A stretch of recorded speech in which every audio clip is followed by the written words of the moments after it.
김진애 박사님, 여자의 독서 책 읽었어요. 어떠셨어요? 한마디로 여자의 표를 끓게 하는 책? 읽으면서 뭔가 울컥하더라고요. 저도 그런 심정으로 책을 썼습니다. 저는 여자들이 좀 지레 겁을 먹지 않고 살았으면 좋겠어요.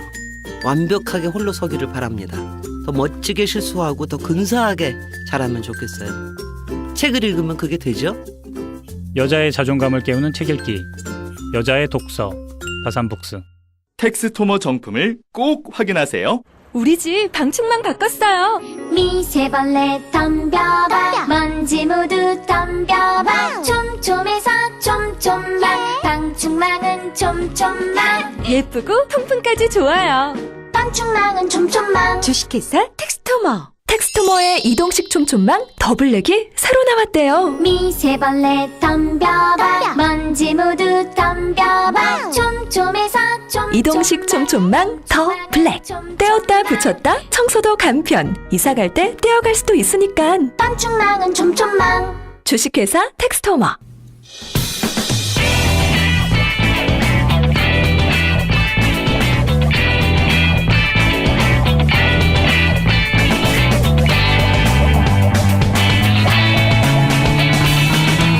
김어준의 뉴스공장.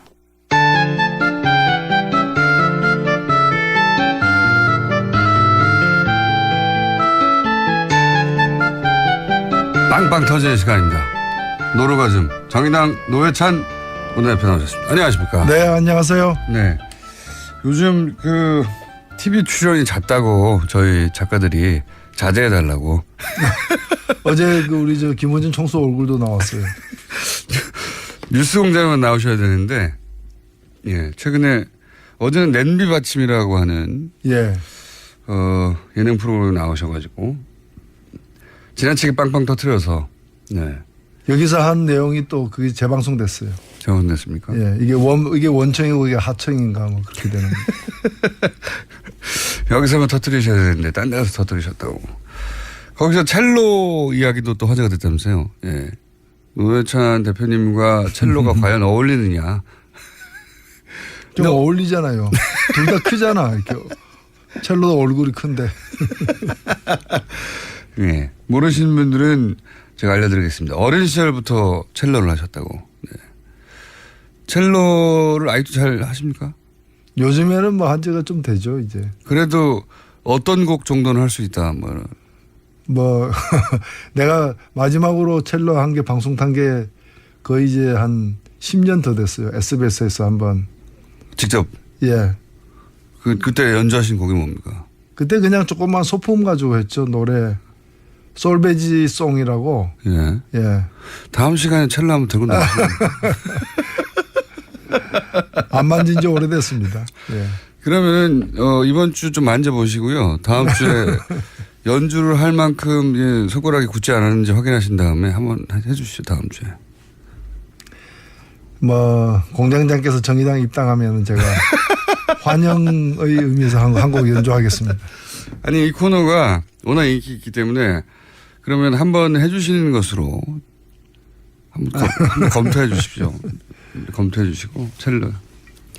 아니면은 저희가 이제 9월 20 며칠에 1주년 공개 방송을 하거든요. 네. 네. 그때 나오셔서 한번 연주를 해 주시든지요. 한 달 정도 남았습니다. 그 잘한 사람 부르죠, 뭐. 아니, 이제 잘 못하시면 더 좋죠. 이 정도 가지고 첼로를 한다고 그랬냐고 막 저희가 화를 내고. 자, 어쨌든 조만간 저희가 노회찬 대표님의 첼로 연주를 네, 직접 들어보는 것으로 이렇게 일방적으로 선언해 놓겠습니다. 골목 상권 침해 안 하는 걸로 하겠습니다. 자, 이번 주도 뭐 한 주도 뭐 많았습니다. 우선 오늘 저희가 김명수 대법원장 후보자 지명에 대해서 김명수 대법원장이 후보자가 어떤 분이냐고 이정렬 전 판사 같이 활동한 얘기 여쭤봤었더니 차분하고 굉장히 친화력이 높은데 사법개혁 의지는 아주 높은 분이다. 네. 이렇게 표현을 하셨던데. 네, 아주 존경받는 판사고요. 평생 재판만 본인 말대로 31년간 평생 재판만 한 분이에요. 그러니까요. 예. 재판만 한 분이고 굉장히 이 평판이 좋은 분입니다. 그리고 굉장히 강직한 분이고요. 그래서 당연히 대법관 후보도 돼야 되는 분인데 예. 사실 대법관 후보에 거론됐지만 최종 후보에는 빠진. 그래서 어찌 보면은 지금 그 양승태 대법원장에 의해서 대법관이 안 된 사람 이렇게 평가해도 됩니다.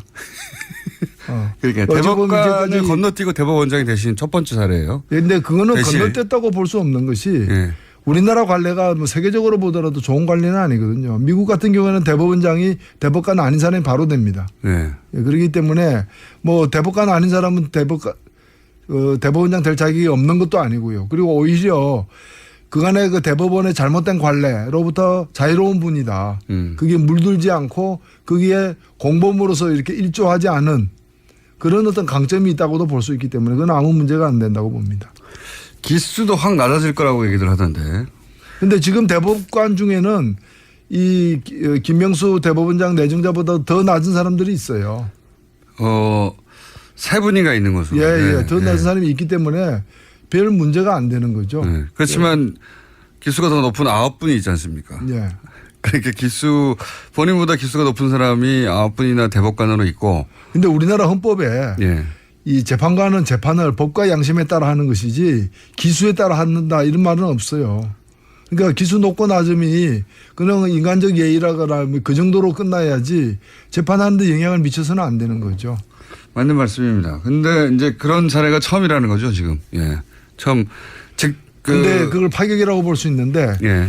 지금은 사실 파격이 필요한 시점이다. 저는 그렇게 보고요. 예. 우리나라 이 사법 신뢰도가 OECD 가입 국가, 회원 국가 중에서 제일 낮아요. 그러면 이렇게 낮은 신뢰도를 계속 그간의 관행, 그간의 전통을 이어가면서 이 낮은 신뢰도를 유지할 거냐, 이 낮은 신뢰도를 정말 파격적으로 한번 극복해 나갈 것이냐, 그 후자가 돼야 되는 것이고 그런 점에서 이 김명수 이 후보자 지명이 저는 장고 끝에 묘수고 호수다, 악수가 아니다 이렇게 봅니다. 이걸 뭐 사법 쿠데타다. 저는 사실 그분들 해본 게 쿠데타밖에 없기 때문에 부처 눈에 부처가 보인다고, 부처만 보인다고, 뭐 눈에는 뭐가 보이고 부처 눈에는 부처만 보인다고 좀 충격적이면 다 쿠데타야. 참고로 권성동 의원이 정치적 중립성이 의심되는 사람을 대법원장에 지명한 것은 사법 쿠데타라고 이렇게. 정치적 중립성이 의심되는 거는 현 양승태 이 대법원장 체제예요. 원세훈 그 전 국정원장을 갖다가 그 무죄 판결하고 이런 게 누굽니까? 그렇죠. 네. 그런 사람들이 정치적 중립성이 의심되는 거죠. 매우 양심적인 사람 보고 양심이 편향돼 있다. 이렇게 얘기할 수 있어요. 어쨌든 사법 쿠데타라고 비판을 했습니다만은 노회찬 대표님은 쿠데타밖에 해본 적이 없어가지고 쿠데타라고 표현한다고. 예. 그리고 정치적 반박했습니다. 중립성이 의심되는 그런 건 어떤 건가 하면요. 이 대법원에 보면은 법원 행정처라는 이제 예. 우리 그 행정부로 치면 내각과 같은 예. 기구가 있습니다. 예. 인사도 하고 하는 거. 법원 행정처장은 예. 대법관 중에 한 명이 그걸 맡아서 합니다. 예. 그래서 실무는 누가 하냐면 차장이 합니다. 예. 법원행정차장. 이 법원행정처 차장을 거치면은 대법관 승진의 1순위예요. 엘리트 코스. 엘리트 예. 코스입니다. 예. 이 법원행정차장 임종헌이라는 사람이 그만뒀는데 예. 이 사람이 2016년 1년 동안에 예. 우병우 민정수석과 수시로 빈번하게 통화한 내역이 검찰에 의해서 특검에 의해서 확인됐어요. 네. 아니 이 법원행정처 차장은 주로 어떤 사람인가 하면은 대법원장의 정치적 비서실장입니다. 예. 대법원장의 정치적 비서실장이 대통령의 비서실장 격인 민정수석과 예. 빈번하게 수시로 뭐 연인 관계도 아닌데 부부 관계도 아니고 친구 관계도 아니고 사업하는 관계도 아닌데 이 양쪽 대법원장의 비서실장과 청와대 민정수석이 그렇게 빈번하게 통화할 이유가 뭐가 있습니까? 그러니까요. 이게 재판을 가지고 거래를 하고 법원 인사에 영향을 미치는 그런 내용이 아니라면 이렇게 통화가 잦을 이유가 없는 거거든요. 예. 이런 게 정치적 중립성을 현저하게 해친 그 증거가 되는 겁니다. 그런 걸 안 하기 위해서 그런 걸 평생 안 해본 사람을 갖다가 임명을 했는데 그리고 이 김명수 이 그 춘천지방법원장을 지낸 분은 네. 춘천지방법원장을 하면서도 다른 법원장과 달리 재판을 갖다가 누구에게 어떤 사건을 맡기고 하는 일을 법원장이 지시를 하지 않고 서로 토론해가지고 정했다고 합니다. 저는 그런 데서 이미 드러난 딱 지금 시기에 꼭 알맞는 그런 인사다라고 생각됩니다. 기자들 만나러 지하철 타고 왔다고 해요. 네. 그거는 제가 볼 때는 그 굉장한 어떤 그분이 그냥 뭐 교통비 아끼려고 그렇게 한 것이 아니라 그간의 관행과 예. 관행에 이제 강하게 맞서겠다라는 의지의 표현이라고 봅니다. 자, 그런데 대법원장은 그렇지만 이제 국회 동의가 필요하지 않습니까? 네. 예. 야당이 다들 반대해버리면 어떡합니까? 통과가 될까요? 어떻게 보십니까? 통과가 되어야죠. 야당들도 저는 야당은 뭐 반대하는 게 야당입니까? 그렇지 않거든요. 그리고 그 제왕적 대통령제 고치자고 여야를 가릴 것 없이 개헌특위에서 이구동성으로 입을 모으고 있는데 그런 걸 갖다가 타파할 수 있는 굉장히 적임자가 나타났는데 그도 오래간만에 나타났는데 그럼 이 양승태 같은 지금 뭐 법원 내에 그 말 안 듣는 그게 상부의 지시에 따라서 이렇게 재판하지 않는 사람들 있죠. 오로지 법과 양심에 의해서 재판하려고 하는 사람들 그런 사람들을 블랙리스트로 만들어 가지고 차별하던 예. 그런 지금 양승태 같은 사람을 갖다가 계속 쓸 거냐 이거예요. 아무리 야당이라도 도대체 어느 나라의 야당이냐 그 분명히 밝힐 필요가 있습니다. 이 시점에 저희가 양승태 대법원장의 반론을 듣고 싶은데 섭외는 하겠지만 응해 주실지 모르겠네요. 자, 사법부 블랙리스트는 어떻게 생각하십니까? 이게 사법부 지금까지 특검이 다뤘던 블랙리스트는 청와대에서 했던 블랙리스트를 말하는 거고 사법부 내에도 블랙리스트가 있다고 그래가지고 사법부 내에서 큰 혼란과 논란이 됐죠. 예. 이게 이제 지금 방금 말씀하신 대로 법원 행정처에서 블랙리스트 판사들의 성향을 분류해서 블랙리스트를 관리해 온 것 아니냐라고 하는 의혹이 터졌지 않습니까? 엊그제 법사위에서 법원 행정처장이 나와가지고 법원 행정처장에게 사법부 블랙리스트가 담겨 있는 컴퓨터를 왜 공개하지 않느냐, 왜 조사하지 않느냐고 하니까 그 컴퓨터는 업무용으로 쓰고 있기 때문에 조사할 수가 없다라는 거예요. 그러면 안종범 수첩은 업무용 수첩이지 그게 그러면 뭐 사교용 수첩이었습니까? 대한민국에 컴퓨터 한 대밖에 없습니까? 그리고 그러니까 그렇죠. 뭐 대법원에 컴퓨터 한 대밖에 없습니까? 카피 페이스트는 없나요? 그리고 블랙리스트의 존재 자체를 갖다 시인하지 않고 있어요. 그러면 그동안에 지금 그것 때문에 그 부장판사 인천지법의 부장판사 한 사람이 사표를 냈습니다. 근데 그 사표를 갖다가 그러면서 강하게 양승태 대법원장이 진실을 밝히라고 요구하면서 사표를 냈는데 그 사표를 수리도 안 하고 있어요. 그러니까 이 블랙리스트는 딴 데 있는 게 아니라 또 한 분은 13일째 단식 중에 있어요. 저희 방송에도 직접 현직 판사가 나와서 이 사안에 대해서 얘기한 적이 있습니다. 그러니까 그 법원 행정처에 그 특정 PC에 고스란히 들어있는데 그걸 왜 조사를 안 하냐는 겁니다. 계속해서 주장하는 바는. 탁하고 쳤더니 억하고 죽었다는 식으로 물고문 사실을 인정하지 않는 것처럼 이 블랙리스트가 존재하는 걸 인정하지 않고 있고 이걸 갖다가 공개하라고 하면서 지금 한 판사가 현직 판사가 13일째 지금 단식하고 있어요. 근데 현직 판사가 이걸 제가 얘기를 하니까 그분은 단식하고 있는 게 아니라 금식 기도하고 있다. 그러면서 그런데 기도 내용에 블랙리스트 얘기가 있는 것 같다. 있는 것 같다. 아니 그게 단식이지 뭐예요. 이걸 이게 법원 행정처장이 국회에 나와서 한 답변입니다. 그렇습니까? 예. 금식 기도하고 있을 뿐이다. 예. 근데 기도 제목 중에 블랙리스트 사안이 있는 것 같다. 예. 그러면 나머지 사안들은 뭡니까 그러면? 그럼 뭐 박종철은 뭐 침례 기도를 한 겁니까?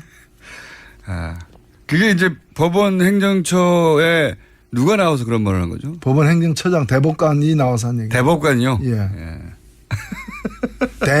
대법관이 뭐의 약자인 줄 아십니까? 뭔가요? 대단한 법관입니다. 그렇게 답변한 줄 몰랐네요. 예. 법사위 소속이시니까 직접 들어오셨겠네요. 네. 그렇게 답변을 했다고 하니 이게 편파적으로 굴러가던 양승태 대법관 체제가 구테타 체제였다 이렇게 말할 수 있겠네요. 그렇죠. 그러니까 지금 김명수 대법원장 후보자 지명은 사법 민주화예요. 사법 민주화를 사법 쿠데타라고 얘기하는 것은 그동안에 보고 들은 게 쿠데타밖에 없기 때문에 그런 거예요. 민주화를 경험해 보지 못했기 때문에. 그러면 법사위 소속이신 게 또 하나 더 여쭤보자면 새로운 대법원장이 만약 임명이 되면 가장 먼저 해야 되는 사법개혁이 뭡니까? 일단 지금 대다수의 판사들이 들끓고 있습니다. 네. 왜냐하면 이 블랙리스트의 존재 자체는 무슨 어떤 판결의 성향이나 이런 모든 걸 떠나가지고 법관의 양심과 독립을 갖다가 현저하게 해치는 것이거든요. 그리고 이걸로 줄 세우는 것이고요. 그리고 최근에 그 여론조사에 따르더라도 그 재판을 할 때 상부의 눈치를 본다는 거예요. 그렇죠. 판사들 스스로. 네. 눈치 주기로 강조한 것이기 때문에. 네. 왜냐하면 그 결과에 따라서 진급이 좌우되는 걸 자기들도 봤으니까요. 네. 그리고 성진에 또 영향을 미친다는 걸 본인들이 시인하고 있고요. 그래서 법관들이 그야말로 공정하고 중립적으로 재판할 수 있도록 보장해 주는 것은 바로 이런 적폐를 갖다가 해결하는 것으로부터 출발돼야 되기 때문에 이 사법부 블랙리스트 사건에 관련된 재조사 양승태 대법원장이 덮으려고 했던 덮고 있는 이것을 재조사하는 것으로부터 시작돼야 된다고 봅니다. 양승태 대법원장이 사법적 처리의 대상이 될 수도 있는 사건 아닙니까 사실은. 그 안에서 블랙리스트가 있었다고 하면. 그렇죠. 네. 당연히 뭐 거의 국정원의 원세훈 급이죠. 자, 어제 청와대 업무보고는 어땠습니까? 분위기가? 예. 청와대 업무보고 있었죠 어제. 예, 업무보고가 있었죠. 뭐 야당에서는 잘 만났다. 예. 이러면서 이제 원래 정보를 때리는 시간 아닙니까? 예. 예. 근데 뭐 별로 사실은 소문난 잔치에 먹을 게 없다는 식으로 인사 문제를 주로 다뤘고요. 예. 다뤘고 이제 인사 문제에 대해서는 또 그 일부 그동안에 이제 그 스스로 자진 사퇴한 경우라거나 이런 부분이 있지 않습니까? 저도 박기영 그 과학기술혁신본부장에 대해서 이제 얘기를 했는데 그분이 이제 그 자진 사퇴해놓고도 페이스북에다가 마녀 사냥이다. 화형당한 것 같다. 이런 얘기를 한 데 대해서 동의하냐 물으니까 동의하지 않는다. 적절치 못한 표현이라고 하면서 좀 그런 이제 인사 과정에서 이제 부실함이 일부 있었던 것에 대해서 깨끗하게 시인하고 굉장히 그 유연하게 답변을 했어요. 뭐 임종석 비서실장이 원래 정치인 출신이기도 하지만은 그냥 마음을 비운 자세로 이렇게 답변을 잘했다고 저는 봅니다. 조국 민정수석이 직접 나왔어야 되는 거 아니냐 이런 얘기도 있었는데요. 아니 그 우병우 민정수석이 나와야 되는 상황에서도 전례를 들어가지고 결코 나오지 않았던 바가 그때는 있거든요. 국정농단 사태가 터졌음에도 불구하고. 예, 직접 당사자인데도 불구하고 제가 볼 때는 뭐 그런 사건이 안 벌어지겠지만 만일 조국 민정수석이 직접 당사자인 어떤 사안이 발생한다면은 제가 아는 조국 민정수석의 성격상 나올 거예요. 근데 이걸 갖다가 무리하게 억지로 이렇게 자기들이 만들어 놓은 관례인데도 과거에 그 문재인 민정수석 시절에는 나온 바가 있거든요. 그건 필요하다 보면은 나올 수 있는 거고 이번에도 그러리라고 보입니다. 그래서 이걸 억지로 뭐 이걸 시비 걸 문제는 아니라고 생각합니다. 근데 저는 조국 민정수석이 직접 나올 만한 사안이고 조국 민정수석이 직접 나온다고 하면 야당이 그렇게 유리할 거라고 보지는 않습니다. 그렇죠. F킬러가 등장하는 거죠. 굉장히 논리적인 분이고 준비를 철저히 해서 나올 거거든요. 예. 웬만한 공격으로는 되치기를 당하기 딱 십상인. 왜 부르려고 하는지 모르겠어요. 예. 우리 야당에 큰 도움이 안 될, 보수 야당에 도움이 안 될 것 같은데. 그냥 얘기 한번 해본 거죠. 얘기 한번 해봤는데 왜 진짜 나오냐 또 그럴 거지 뭐. 왜 진짜 나오냐. 자, 그럼 다른 당들도 한번 짚어보겠습니다. 자유한국당에 최근에 이제 토크 콘서트를 하면서 홍준 대표가 박근혜 전 대통령 출당 얘기도 하고 또 친박 청산 얘기도 하면서 이전까지 태도가 또 한번 바뀌었습니다. 물론 뭐 대선 후보 때 한번 그런 얘기 했다가 다시 들어갔다가 대표 나올 때 그런 얘기 또 꺼냈다가 다시 들어갔다가 다시 나왔어요. 예. 이번에 이 출당 카드와 친박 청산을 꺼낸 이유는 뭘까요?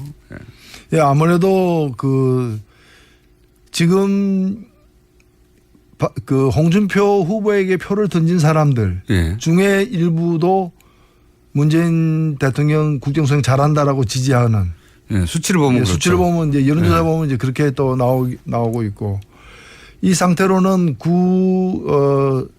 한나라당 새누리당 예. 지지층을 다 복원하기도 이제 어려운 불가능한 상황이기 때문에 박근혜와의 결별을 통해서 지방선거와 예. 다음 총선에서 기사회생하려는 그런 전술을 피는 게 아닌가.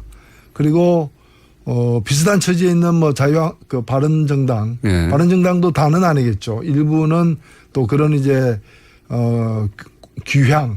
고향에 돌아가는 예. 그런 이제 의도가 있기 때문에 그냥 들어갈 수는 없죠. 뭐 박근혜와의 결별이 있으면 약간의 이제 사과하면서 들어가는 뭐 이런 것하고도 연관되어 있지 않느냐. 지방선거 때문에라도 이렇게 보수 야당이 갈라져서 치를 수는 없고 합쳐져야 된다는 인식이 있으니까. 그렇죠. 다시. 지금 이대로 가게 되면 지방선거에서 단체장에 많아야 뭐 대구 경북만 만일 대구 경북만 건진다면은 이 지금 지도 체제가 책임을 져야 되는 상황이 올 수도 있는. 그래서 그렇죠. 이제 합당 혹은 뭐 합당까지는 아니더라도 일부 의원들이 복귀할 수 있는 여건을 마련하려고 하는 거다. 예. 그렇게 해석하시는 거군요. 그렇게 해석들을 많이 하긴 합니다. 근데 이렇게 되면 이제 바른정당이 어쨌든 당의 사이즈가 작기 때문에 지지율도 뭐 잠깐 더 높았던 적도 있긴 하지만 대체적으로는 최근에 자유한국당보다 낮기 때문에 정의당보다도. 바른정당의 입장에서는 굉장히 이제 위기감을 느낄 수 있지 않습니까? 그렇죠. 뭐 바른정당은 지금 뭐 한 명이라도 빠지면 또 비교수단체가 되는 면도 있고요. 그러나 이제 바른정당 내에도 다양한 또 친국민의당인 성향도 적지만 있기 때문에 이제 복잡한 상황이지 않겠나. 당 자체가 무너질지는 모르겠으나 몇 사람은 빠져나갈 수도 있다. 이렇게 보십니까? 그런 문제가 늘 현안이 되어 있죠. 근데 뭐 그게 정당이라는 게 그렇게 쉽게 옮길 수 있는 게 아니기 때문에 그런 현상이 임박했다고 보기는 어렵지만은 선거에 다가갈수록 상당히 좀 불안감은 높아질 것이다. 어쨌든 보수 야권 전반이 그렇다 정상이 됩니다. 박근혜 전 대통령 출당 카드는 그런 밑작업을 시작하는 거다. 네. 네, 이렇게 보시는 것이고.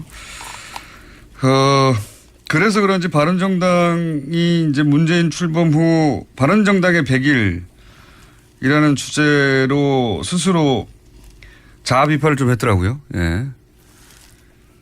예. 정의당의 100일은 또 어떻습니까?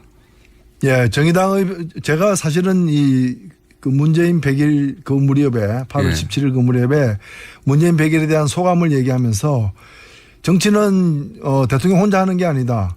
지난 100일의 한국 정치는 야당도 함께한 정치가 아니냐. 야당의 100일도 같이 평가해야 된다라고 제안을 하고 또 그 다음날 제가 좀 간략하게 야당의 100일에 대해서도 얻은 건 없고 잃은 건 민심이다. 특히 보수 야당들 이제 그렇게 평가를 했는데요. 네. 정의당의 사정도 만만치는 않습니다. 요새. 만만치 않습니다. 그러나 뭐 그 명함이 다 있는데 정의당 같은 경우에 보면은 뭐 지금 100일을 점해서 문화일보, 중앙일보, YTN 등이 한 조사에서 공이 다 3등으로 나와 있어요. 물론 이제 굉장히 한 자리 숫자의 그 부분에서 3위이기 때문에 그렇게 뭐 관략할 만한 성장을 보인 건 아닌데 괄목할 만한 성장을 보인 건 아닌데 유일하게 그 지난 5월 9일 날 대선 후보가 얻은 득표율을 유지하고 있는 곳은 정의당밖에 없어요. 6.2. 6.2. 예. 국민의당 같은 경우에는 거기는 망했죠. 최근에. 21% 얻었는데 3.3으로 떨어졌고요. 3.3으로. 예. 그게 뭐 7분의 1 수준으로 떨어진 거죠. 그다음에 자유한국당 경우에도 24를 얻었는데 8.8로 떨어지고 3분의 1 수준 떨어졌는데 정의당만 같은 걸 유지하고 있는데 문제는 이제 유지하고 있는 거는 더 떨어지지 않았다는 점에서는 다행인데 왜 이렇게 치고 올라가지 못하느냐라는 이제 한계가 있습니다. 그래서 저희들이 굉장히 이걸 부심하고 있습니다. 속을 끓고 있습니다. 그래서 지금 뭐 또 우리 새 대표 체제 하에서 또 이 하반기 좀 정책 사업 것들을 적극적으로 좀 펼쳐가지고 국민들의 마음을 얻는데 더 진력하도록 하겠습니다. 이해창 전 한나라당 총재가 갑자기 또 등장해서 회고를 했어요. 예, 그러면서 이제 박근혜 전 대통령과 일부 보수 정치인이 실패한 것이지 보수주의가 실패한 건 아니다. 이런 진단도 하고 뭐 이런 비판도 했는데 이해찬 전 총재의 정치를 다시 재개하기에는 이제 뭐 어렵다고 보긴 합니다. 사실은 여러모로. 뭐 보수주의가 실패한 건 아니다. 이 얘기는 점잖게 얘기를 했지만 박근혜는 실패했지만 나는 실패하지 않았다. 뭐 이런 얘기로 사실은 해석될 수밖에 없고 왜냐하면 한국에 제대로 된 보수주의가 있었느냐. 네. 수구 기득권이 있었지. 그런 걸 보수라고 얘기할 수는 없는 거 아닙니까? 보수는 그래도 나름대로 그 시대적으로 지켜야 될 만한 가치를 그런 가치를 조차도 지키려고 하는 것이 이제 보수인데 이해창 총재는 사실은 이미 시대가 지나간 거 아니에요. 이게 지금 석기 시대 그렇죠. 인물이잖아요. 예, 3번 출마하셨고 3번 다 실패하셨고. 사실 철기 시대가 돼도 일부 석기를 씁니다. 맷돌이라거나 절구라거나 그래서 주된 생산 도구가 아니지만은 그래도 흔적이 남아서 쓰는 거거든요. 그래서 지금 시대 이해창 총재도 있을 수 있는 거죠. 이제 철기 시대의 석기처럼 그런 것이지 다시 그 석기 시대로 돌아간다거나 그런 건 아닌 거죠. 예. 국민의당에 이제 투표 시작했는데, 이제 마지막 질문입니다. 시간이 다 돼서. 안철수 전 대표 같은 경우는 서울시장 얘기도 나오고, 대표 얘기도 나오고, 막 던지고 있지 않습니까? 네.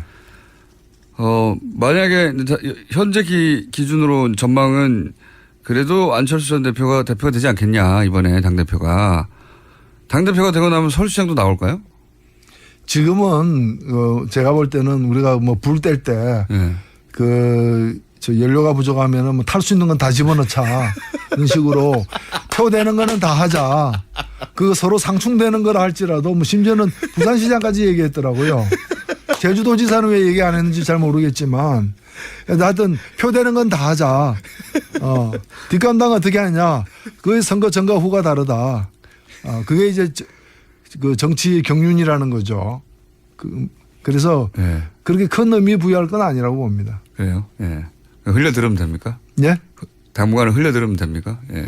일단은 그리고 선거 전에 투표를 위해서 한 얘기를 너무 또 강하게 기억할 필요도 없지 않느냐. 건강을 위해서. 건강을 위해서. 맷돌. 알겠습니다. 자. 이해찬 전 한나라당 총재님, 네. 석기 시대로 평가받았는데 방송을 들으시면 저희 인터뷰 한번 응해주시면 반론 기회를 저희가 충분히 드리겠습니다. 네, 신석기 유물 같은 거는 꽤 값도 나갑니다.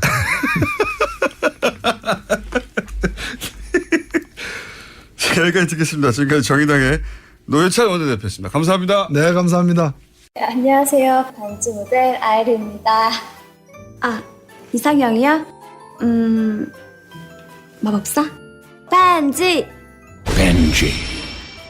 오빠는 마법사? 업데이트. 오빠 나랑 무슨 게임 할 거예요? 벤지. 오빠는 마법사? 업데이트. 네, 반지는 물론 저 아이린도 앞으로 많이 사랑해주세요. 반지! 또 떨어졌어. 너 또 입사 시험 봤어? 아니, 차량용 핸드폰 거치대 말이야. 여러 개 사봤는데 실패의 연속이야. 떨어지고 시야 가리고 운전석에서도 멀고 뭐 좋은 거 없을까? 싼 것만 찾으니까 그렇지. 제대로 된 거 하나 사서 편리하게 쓰는 게 더 낫지. 그런 게 있어? 그럼 있지. 1, 2, 3 할 때 2. 힘 세다 할 때 힘. 2 힘. 투 힘? 2배로 힘이 세다는 건가? 네이버 검색창에 2 힘을 검색해보세요. 오빠, 우리 어디 가는 거야? 정수 가지. 와, 우리 말 타러 가는 거야? 그렇게 좋아? 고민하지 말고 장수로 오세요. 온 가족이 즐기는 승마 체험과 국내 최대 규모의 말역사 체험관 등 장수에는 정말 볼 것, 누릴 것들이 넘쳐난답니다. 말의 심장 소리를 직접 느껴보는 장수에서의 하룬 여행. 장수는 항상 가까이 있습니다. 주말 여행은 장수로. 승마 체험 예약은 063-350-5486.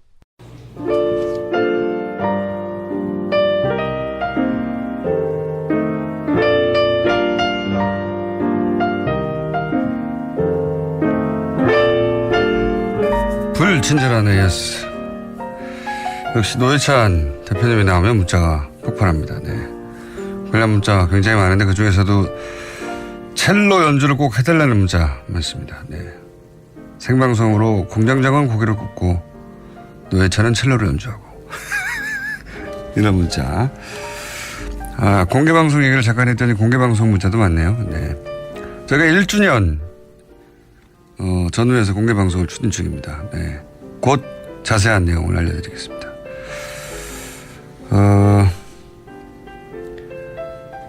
공장장의 후는 조만간인가요? 네. 그러면 조만간 말고 순으로 하겠습니다. 순. 교회에 문자가 많이 있습니다만 반복되네요. 첼로. 공개방송. 첼로. 공개방송. 첼로 꼭 한번 들어보죠 뭐. 예. 여기까지 하겠습니다.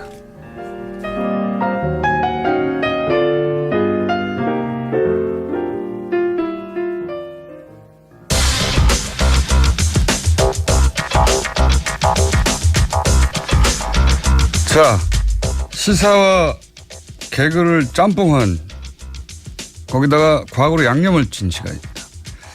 원정우 씨. 근데 오늘은 원정우 씨가 지난 시간에 얘기했었죠. 예. 99년 만에 펼쳐지는 우주쇼를 보기 위해서 미국에 간다고. 지금 현재 미국에 있습니다. 예, 직접 전화 연결해 보겠습니다. 안녕하세요. 안녕하세요. 지금 정확히 어디 계십니까? 아, 여기가요. 캘리포니아 세크라멘토에서 로스앤젤레스 가는 길목의 광활한 아몬드 밭입니다. 아몬드 밭. 네. 아몬드에 대해서 얘기 드리자면요. 아몬드 나무란 건 원래 없고요. 복숭아와 살구를 접붙인 거라고 방금 들었어요. 아, 아몬드라는 게? 어허. 네. 모르셨죠? 알고 싶지 않고요. 근데 그거는. 근데 네, 알겠습니다. 그럼 현재 그러면 밭에 서 계시는 겁니까? 밭 옆에 차를 세우고 거기서 지금 전화를 하고 있습니다. 아, 차를 세우고 차 혼자 운전해서 지금 그 개기일식을 따라가는 중이에요?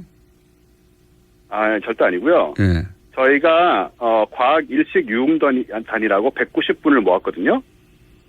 190분을 모아서. 190명을. 예. 네, 그래서 함께 버스 4대로 움직이고 있고요. 버스 4대로. 네. 한국에서 그러니까 그거를 있습니다. 그걸 보러 지금 같이 가신 분 190분이 같이 계시고 그럼 그 버스도 지금 예. 그런 대형 관광버스에 같이 계십니까? 네, 버스 4대 중에 저는 첫 번째 차에 있고요. 그럼 그 버스에 지금 일단 그 소위 과학 유흥단이라고요? 과학 일식 유흥단이요. 일식 유흥단. 네. 아, 무슨 소리가 들리네요. 네, 일단 인사드릴게요. 네, 반갑습니다. 네. 네. 몹쓸 분들이네. 조용히. 몹쓸 분들이래요. 아, 그분들이 다 함께 지금 버스를 타고 190여 분이 한국에서 네. 개기일식을 보러 원정우 씨하고 같이 갔군요. 네. 그렇습니다. 부럽네요. 그럼 네, 개기일식이 너무 좋아요. 너무 편하고 즐거운 여행이에요. 이미 개기일식이 시작됐잖아요. 개기일식은 어저께 했고요. 네.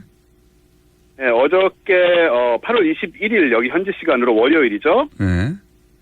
네, 오전 10시 20분 그 콜로라도주 덴버 시간 마운틴 타임이고요. 네. 10시 20분경부터 한 2시간 좀 덜 계속됐고 해가 완전히 사라지는 계기일식은 한 11시 20분쯤부터 한 2분 동안 있었고요. 네, 그렇게 같이 그 장관을 봤습니다. 그러면 그렇게 완전히 그 해가 가려지면 정말로 완전히 어두워집니까? 밤처럼? 네, 상당히 어두워지는데요. 예.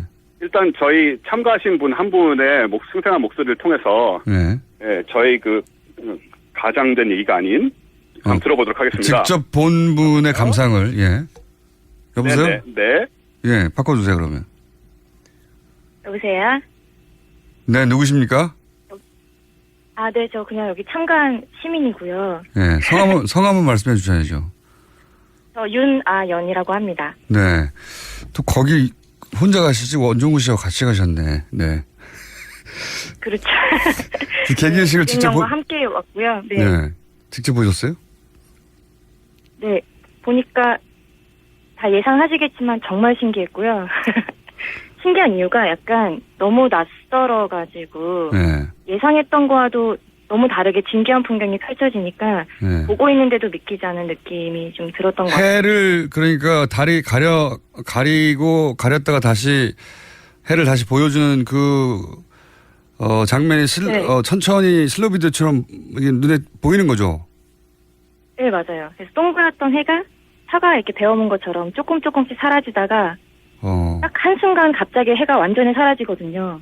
근데 그 장면을 되게 많이 보잖아요, 이미지로. 그렇죠. 근데 막상 그 장면을 실제로 보니까 네. 진짜 온몸에 이렇게 소름이 돋으면서 자연스럽게 나오는 와 하는 그 찬성이 나오는 것 같아요. 너무 좋았어요. 와 하다가 2분이 다 끝나갔어요. 정말로 어두워집니까? 얼마나 어두워집니까? 어두워지는 거는 원래 한 정말 밤하늘을 생각을 했었는데 그 정도는 아니었고요. 한 네. 초저녁 정도 느낌? 초저녁. 전체가 어둑어둑해지고 날이 선선해지고 기온이 이렇게 내려가는 걸 느낄 수가 있었어요. 본인은 와 했는데 제가 듣기로는 그걸 보고 이제 뭐 눈물을 흘린 분도 있고 그랬다고 하더라고요. 다른 분들은 어떻게 그거 받아들이던가요? 제가 보기에 200명 중에 눈물은 흘린 분은 없었고요. 다 같이 있었대요, 지금. 네. 아, 있었대요? 옆에서 제보 들어왔습니다. 네. 왜 눈물을 흘렸답니까? 그거 제가 궁금해요. 그분의 입장은 제가 잘 모르겠지만, 네. 제가 느꼈을 때 이게 약간. 그분은 같이 있지 않으신가요, 지금? 바꿔드리겠습니다. 네. 근데 제가 느낄 때는, 네. 이렇게 머릿속으로만 그렸던 거를 실제로 봤을 때의 느낌은, 그냥 단순히 신기하다를 넘어선 약간의 경외감? 이런 게 느껴졌던 것 같아요. 자연에 대해서 압도당하는 느낌을 받다 보니까 몸에 소름도 많이 돋고, 눈물도 아마 그래서 나지 않았을까. 원종 씨보다 훨씬 말씀을 잘하시는데. 하시네요. 네. 네. 바꿔드려야 될 것 같아요. 원종대도 계속 쳐다보고 계시는데요. 네. 바꿔드리겠습니다. 네, 총수님 역시 그 여성분하고 통화를 하시니까 이렇게 놓질 않으시는군요. 그리고 훨씬 더 말도 잘하시고, 예. 훨씬 더 말을 잘하신다고요? 네. 자, 네. 이게 이제 과학을 진행해 보죠. 과학을. 이 네. 개기일식이 얼마 동안 지속되는 겁니까? 이제 다 끝난 거예요? 개기일식 자체는 2분밖에 안 하고요. 제 말은 그 미국 14개 중에 네, 끝났습니다. 다 끝났어요, 이제? 미국을 다 걸쳐서 다 지나가 버렸습니까, 이젠? 그것 자체도 거기서 뭐 한 몇 시간밖에 안 이어진 거죠. 사실 해가 통과하는 시간 동안만 된 거니까. 그렇지만 미국의 14개 주에 4,200km를 통과를 했어요. 4,200km를.